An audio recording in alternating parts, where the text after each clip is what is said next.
pieces, and she was surprised to see heavy stones from inside the pot. She started running.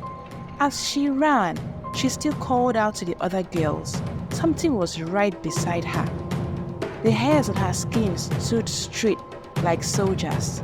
She didn't want to look back, but she had to see who was after her. She took a quick look, and what a horrific figure she saw.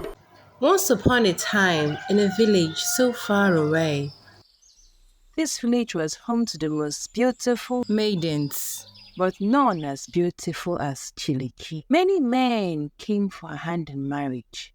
Successful farmers, brave hunters, fearless wrestlers, seasoned palm wine tappers. Which man wouldn't want her for a wife? With her around, it was as if no other woman existed. The other Maidens of the village were not happy about this. Why would all the men go for this one woman? What does she have that they don't? They vowed that they would make her life miserable in that village. Whenever the young girls of the village had a get-together, she was excluded. During cultural dances, she was left out. When they gathered to play moonlight games, she was still cut out. Chiliki felt like an outcast. Even her friends deserted her. Was this the price she had to pay for being the most beautiful? Her father would always comfort her. It was not too long when the young girls, her friends, and the daughters of the village came up with a plan to get rid of Chiliki permanently. This plan was evil. It was wicked and totally achievable. They went to pay a visit to Chiliki at her father's house. Chiliki was so surprised to see them. She was also curious to know why they came to see her. Please, forgive us for all the wrong things we have done to you. They said they'll only leave her house once she has forgiven them and agreed to move with them again. Chiliki's father wasn't comfortable with these young girls. He had a bad feeling about it, so he called Chiliki aside.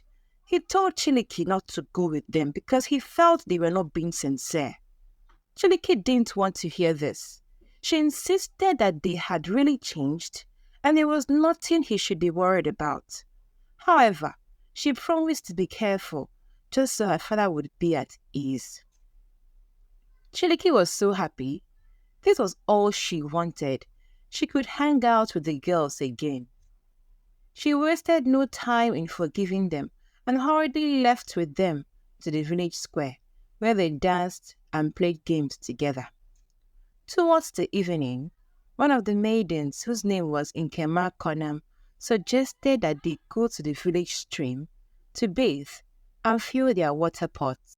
Nkema was an epitome of beauty. She was sought after by so many suitors. However, these suitors only came because they were rejected by Chiliki. This was the main reason why Nkema Konam hated Chiliki. Why should she play second fiddle to Chiliki?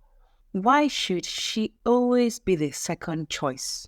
Nkem was the one who came up with a brilliant plan to get rid of Chiliki forever. And this plan was slowly unfolding. The village stream, by this time, no, it's late. You know the terrible spirits make use of that stream once the sun sets.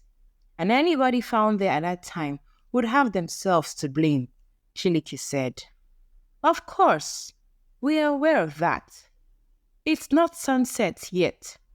A quick bath in the cool water, we fill our pots with water, and we are out of there, Nkem replied.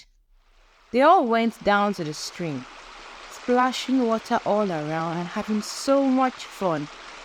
Chiliki was having so much fun that she didn't see when Nkema Konam carefully left the stream and took away her outer coverings and hid them away by the bushes close to the stream. She also put some heavy stones inside Chiliki's water pot to make the pot heavier.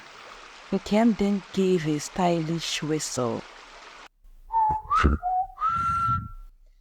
This was a signal for the girls to quickly get out of the water, dress up, and leave with their water pots immediately. It was almost sunset, and the terrible spirits would be out soon.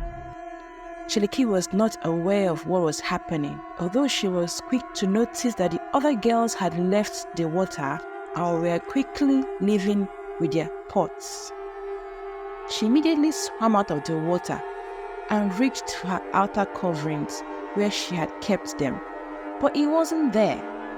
Adora, Obegeli, please wait for me. I can't find my clothes. She searched frantically for her clothes. It was getting dark so quickly. Oh, forget the clothes. Just leave this place immediately, she thought to herself. As she moved to carry her pot, her eyes caught the attention of something hidden behind the bushes.